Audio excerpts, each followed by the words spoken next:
चाळीसपूर मतदारी आहे, ही अख्खी मतदारी आहे. जितेंद्र आव्हाड यांनी म्हणत टीका केली. तर मतदानातील घोळ झाल्याच्या आरोपांवरून जितेंद्र आव्हाडांनी टीका केली आहे. चोरी उघड झाल्यानंतर निवडणूक आयोग घाबरलाय असं देखील जितेंद्र आव्हाडांनी म्हटलं. निवडणूक आयोगानं सत्ताधाऱ्यांच्या हातातलं हे भावलं आहे अशी देखील टीका जितेंद्र आव्हाडांनी केली आहे. चोर के दाढी में तिनका, हे इतकं मॅनिप्युलेशन केल्यानंतर सुद्धा सगळीच आपली चोरी उघडी पडली आहे हे बघून ते निवडणूक आयोग घाबरूनच गेले. आणि हे मी आज नाही बोलत आहे, म्हणजे मी काही राहुल गांधींना हे नाही करत, पण मी सातत्याने सांगतोय की निवडणूक आयोग हे सत्ताधारी पक्षाच्या हातातलं भावलं आहे. अहो तुम्ही निवडणुका जाहीर करून टाका, डिक्लेअर करून टाका, तुम्ही निवडून आलात, विषय संपला. काय निवडणूक आयोगाची गरज राहिलेली नाही.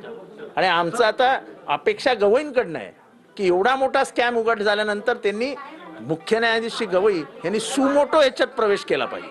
सर्वोच्च न्यायालयाने सुमोटो याचं